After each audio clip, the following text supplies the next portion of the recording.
তন্ত্রমন্ত্র বাংলা চ্যানেলটি ভালো লাগলে সাবস্ক্রাইব করবেন এবং পাশে থাকা বেল আইকনটি চেপে দিবেন। আউযু বিল্লাহি মিনাশ শাইতানির রাজিম। বিসমিল্লাহির রহমানির রহিম। আসসালামু আলাইকুম বন্ধুরা, তন্ত্রমন্ত্র বাংলা চ্যানেলে আপনাকে স্বাগতম। আজ আমি আপনাদের জন্য একটি কঠিন নকশা নিয়ে এসেছি, যা 100% কার্যকরী সূরা আসরের একটি নকশা। এটি সূরা আসরের একটি নকশা। এটি দ্বারা আপনি কারো মনে ভালোবাসার সৃষ্টি করতে পারবেন। যেমন ধরুন, আপনি কাউকে পছন্দ করেন কিংবা আপনি কোনো ব্যক্তির কাছে যেতে ভয় পান, আপনি কিন্তু পছন্দ করেন, কিংবা আপনার একটা বিচার কিংবা আপনার একটা কোনো কাজের জন্য কোনো মানুষের কাছে যাইতে চান, কিংবা ওই মানুষটা অনেক শক্তিশালী, কিংবা ওই মানুষটা অনেক বদমেজাজি, কিংবা ওই মানুষটা অনেক খারাপ, আপনার কথা শুনবে না কিংবা আপনার কোনো কাজ করে দিবে না, এই টাইপের যদি কেউ হয়, তাহলে এই নকশাটা লিখে আপনার সাথে করে রাখবেন আর ওই মানুষটার কাছে যাবেন। দেখবেন ওই মানুষটা আপনার কথা শুনতে বাধ্য। এখন এটা হতে পারে ভালোবাসার জন্য, হতে পারে কিংবা কোনো বিচারকের কাছে গেলেন, সেই বিচারক আপনার প্রতি দয়া দেখাবে, এটার জন্য হতে পারে। দয়া দেখানো, মনে করেন যে বিচারক আপনার প্রতি দয়া হোক, এটার জন্য হতে পারে। কিংবা আপনি কোনো রাগী ব্যক্তির কাছে যাইতে ভয় পাইতেছেন, জালিমের কাছে যাইতে ভয় পাইতেছেন, আপনি এই নকশাটা লিখে ডান হাতে বাই দেয়া ওইটা আপনি ওই লোকের কাছে যাইবেন। দেখবেন ওই লোকটা আপনার প্রতি দয়া দেখাবে, আপনার সাথে ভালো ব্যবহার করবে। তো এখন কথায় আসি, কাজ কিভাবে করবেন, এটা কিভাবে নকশা আঁকবেন। এইরকম জাফরানের কালি নেবেন, জাফরানের কালি না হলে লাল কালি হলে চলবে। এরকম একটা ঘর আঁকবেন, নকশা আঁকবেন, আইখা উপরে 786 এইভাবে লিখবেন।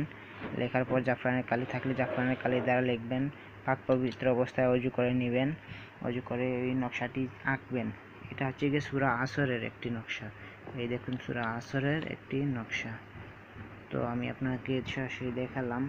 তো এটা কি করতে হবে, আপনাকে প্রথম অবস্থায় পাক সাফ হয়ে অজু করে এই চিত্রটা আঁকতে হবে। চিত্রটা আঁকার পর একটা কবজের মধ্যে ভরে ডান হাতে দিতে হবে। তারপর দুরূদ শরীফ 3 বার, তারপর সূরা আসর আপনি 11 বার পাঠ করবেন। সূরা আসর আমি ভিডিওতে দেখা দেব, এই ভিডিওতেই দেখা দেব সূরা আসর কোনটা।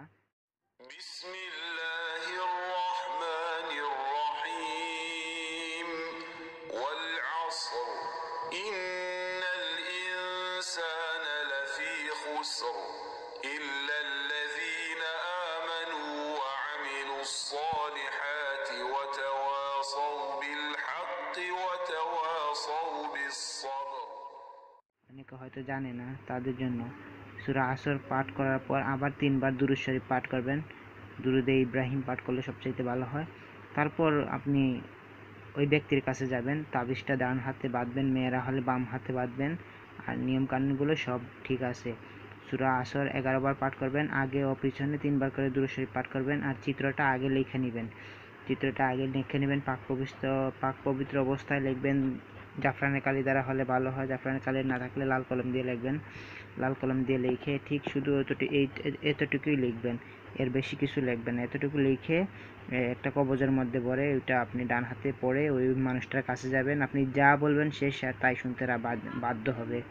এটা খুবই শক্তিশালী সূরা আসরের নকশা, এটা কোনো ডুপ্লিকেট কিছু না ভাই। আপনারা কাজ করে দেখবেন, কাজ করে যদি উপকার পান তাহলে আমাকে কমেন্ট বক্সে জানাবেন।